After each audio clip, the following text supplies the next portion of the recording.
Hi வணக்கம், this is மதி. இது நம்ம பாசிட்டிவ் லைஃப் சேனல். விஷுவலைசேஷன், கற்பனை காட்சிப்படுத்துதல்.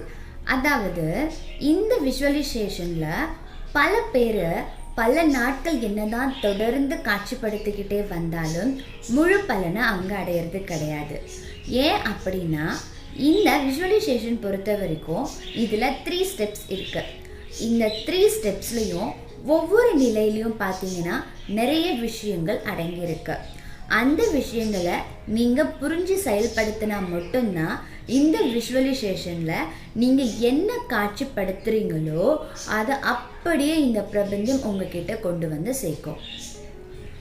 அது என்ன நிலை அப்படின்னு பார்த்தீங்கன்னா, முதல் நிலை கற்பனை செய்யுங்கள், 2வது உணருங்கள், 3வது பெறுங்கள்.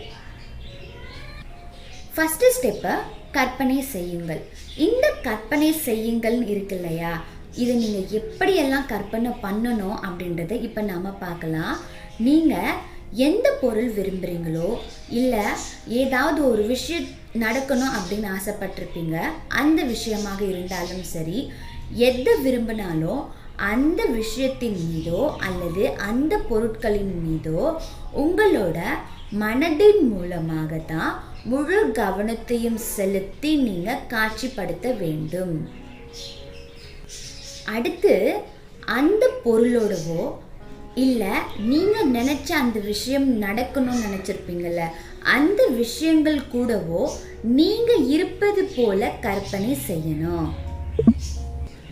அடுத்து பார்த்தீங்க அப்படின்னா, நீங்கள் விரும்பும் அந்த பொருளோ அந்த விஷயமோ உங்ககிட்ட இருந்து நீங்கள் அது கூட ஏதாவது விஷயங்கள் செய்வது போல நீங்கள் கற்பனை செய்ய வேண்டும்.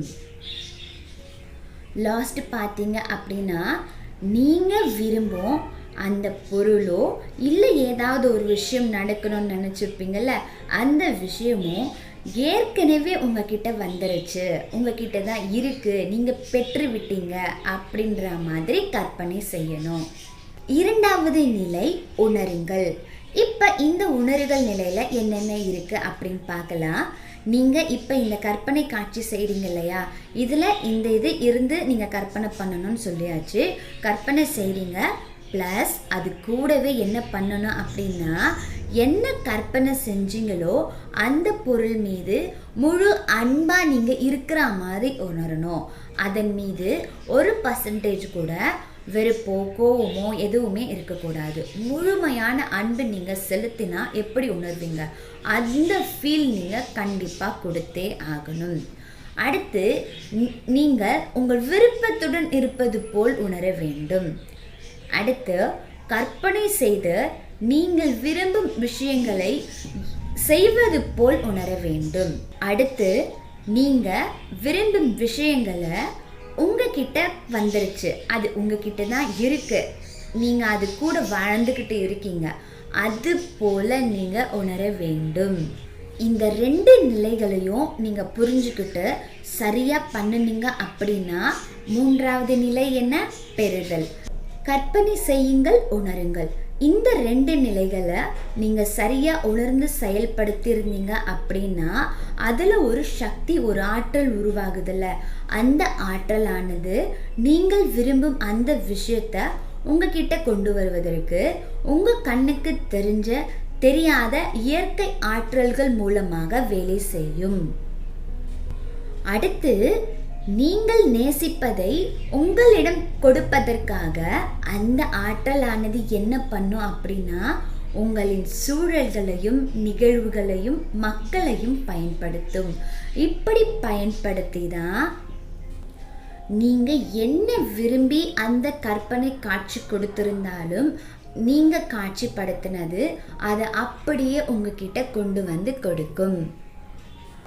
அப்போது இந்த கற்பனை காட்சிப்படுத்துதலில் இவ்வளோ விஷயங்கள் இருக்குன்னா, இதன் மூலமாக கொண்டு வந்து உங்ககிட்ட கொடுக்குது அப்படின்னா, அந்த ஆற்றல் உருவாக நீங்கள் சரியாக உங்களோட காட்சிப்படுத்துதலை அமைச்சுக்கணும்.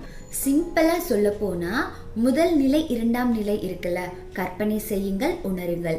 இந்த 2 நிலைகளில் என்னென்ன விஷயம் சொல்லியிருக்கணும் அந்த விஷயங்களும் நீங்கள் புரிஞ்சு தெரிஞ்சு செயல்படுத்தினாலே போதும். 3வது நிலை இருக்குல்ல, பெறுங்கள். இதற்கான சக்தி அந்த 2 நிலைகளில் உருவாகி உங்ககிட்ட நீங்கள் விருப்பப்பட்டதை கொண்டு வந்து கண்டிப்பாக சேர்க்கும். இந்த வீடியோ உங்களுக்கு ஒரு தெளிவை கொடுத்துருக்கு அப்படின்னா லைக் பண்ணுங்கள், நிறைய பேருக்கு ஷேர் பண்ணுங்கள், அவர்களும் உங்கள் மூலமாக தெளிவடையட்டும். மீண்டும் ஒரு சிறந்த காணொளியில் சந்திக்கலாம். நன்றி.